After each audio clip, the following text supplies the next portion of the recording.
Good morning students.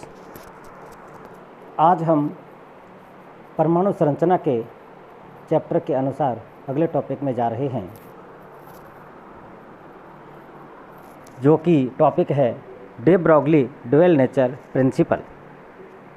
हम जानते हैं कि धातु द्वारा प्रकाश विद्युत प्रभाव यह बताता है कि प्रकाश की प्रकृति कणीय है, अर्थात nature of light is particle. Opposite it, इसके अलावा विपरीत प्रकाश के कुछ गुण जैसे ध्रुवण, पोलराइजेशन, विवर्तन आदि यह बताते हैं कि प्रकाश की प्रकृति तरंगीय है, अर्थात वो वेव्स के रूप में चलता है। तो हम कह सकते हैं कि प्रकाश की जो प्रवृत्ति है वो तरंगीय तथा कणीय दोनों प्रकार की होती है। यह सिद्धांत डी ब्रॉगली ने दिया और इस सिद्धांत को डी ब्रॉगली का द्वैत प्रकृति सिद्धांत कहते हैं। प्रकाश के जो तरंगीय गुण हैं वो है तरंगदैर्ध्य, एक शृंग और दूसरे शृंग के मध्य की दूरी, या एक गर्त और दूसरे गर्त के मध्य की दूरी, तथा आवृत्ति न्यू। तरंगदैर्ध्य लैम्डा और आवृत्ति न्यू ये प्रकाश के तरंगीय गुण हैं, तथा प्रकाश के कणीय गुण संवेग और ऊर्जा है। संवेग हम जानते हैं द्रव्यमान और वेग का गुणनफल होता है, और ऊर्जा को हम ई के द्वारा प्रदर्शित कर रहे हैं।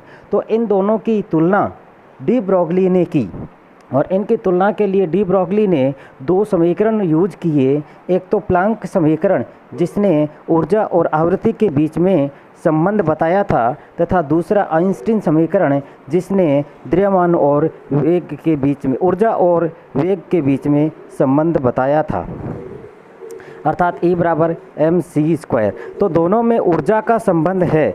एक में आवृत्ति बता रहा है, इसका मतलब तरंगीय गुण है, और दूसरे में ये पार्टिकल नेचर अर्थात C बता रहा है, तो ये तरंगीय कणीय गुण है।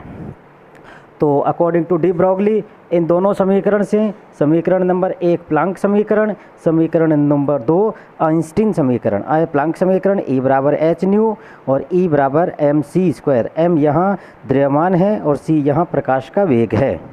अब समीकरण 1 और 2 से, क्योंकि दोनों में E है, तो हम दोनों को रख लेते हैं कि h न्यू बराबर mc²। अब हमने क्या किया, ऊपर नीचे C का गुणा किया, ऊपर भी C का गुणा और नीचे भी C का गुणा, तो हमारे पास आ गया h न्यू अपॉन C बराबर mc। ये समीकरण नंबर 3 हो गई। इसके अलावा हम यह जानते हैं कि जो आवृत्ति है न्यू वो होती है C अपॉन लैम्डा, तो इसको समीकरण 4 कह दिया। तो न्यू का मान समीकरण नंबर 3 में रख दिया, तो हमारे पास आ गया h upon C upon lambda बराबर mc। या हम कह सकते हैं C से C कट जाएगा तो h upon lambda is equals to mc। या हम कह सकते हैं लैम्डा बराबर h अपॉन mc, समीकरण नंबर 5। और ये C है, C की जगह यदि v ले लेते हैं तो लैम्डा बराबर mv, समीकरण नंबर 6। और mv और h इसका संबंध हम ये कर लेते हैं, mv बराबर h अपॉन लैम्डा। यहाँ m मास है, v वेग है, अर्थात m और v जो मास और वेग का गुणनफल होता है वो मोमेंटम अर्थात संवेग होता है।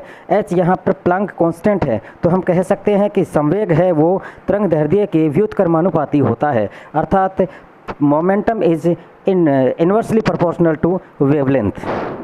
तो जब हम प्रकाश के कणीय की बात करेंगे कि प्रकाश की नेचर कणीय है, तो हम कह देंगे h अपॉन mc, लैम्डा बराबर h अपॉन mc। और जब हम कहेंगे कि प्रकाश की प्रकृति तरंगीय है, तो हम कह देंगे लैम्डा बराबर h अपॉन mv। तो हम इस सिद्धांत पर डी ब्रॉगली ने दिया कि संवेग जो है वो तरंगदैर्ध्य के व्युत्क्रमानुपाती होता है, अर्थात यदि संवेग बढ़ेगा तो तरंगदैर्ध्य कम होगा। Momentum is inversely proportional to wavelength. तो ये आज का हमारा वीडियो था जिसमें हमने dual nature of de Broglie बताया। डी ब्रॉगली के अनुसार प्रकाश की जो गुण हैं वो दोनों ही प्रकार के हैं, एक तरंगीय और एक कणीय। आप इसी प्रकार कंटिन्यूस इसको देखते रहें। आगे से आगे हम इसी परमाणु संरचना के चैप्टर में चलेंगे। नेक्स्ट टॉपिक के बारे में हम नेक्स्ट डे बात करेंगे, जिसका नाम है हाइजेनबर्ग अनसर्टेनिटी प्रिंसिपल, अर्थात हाइजेनबर्ग का अनिश्चितता का सिद्धांत। Thank you.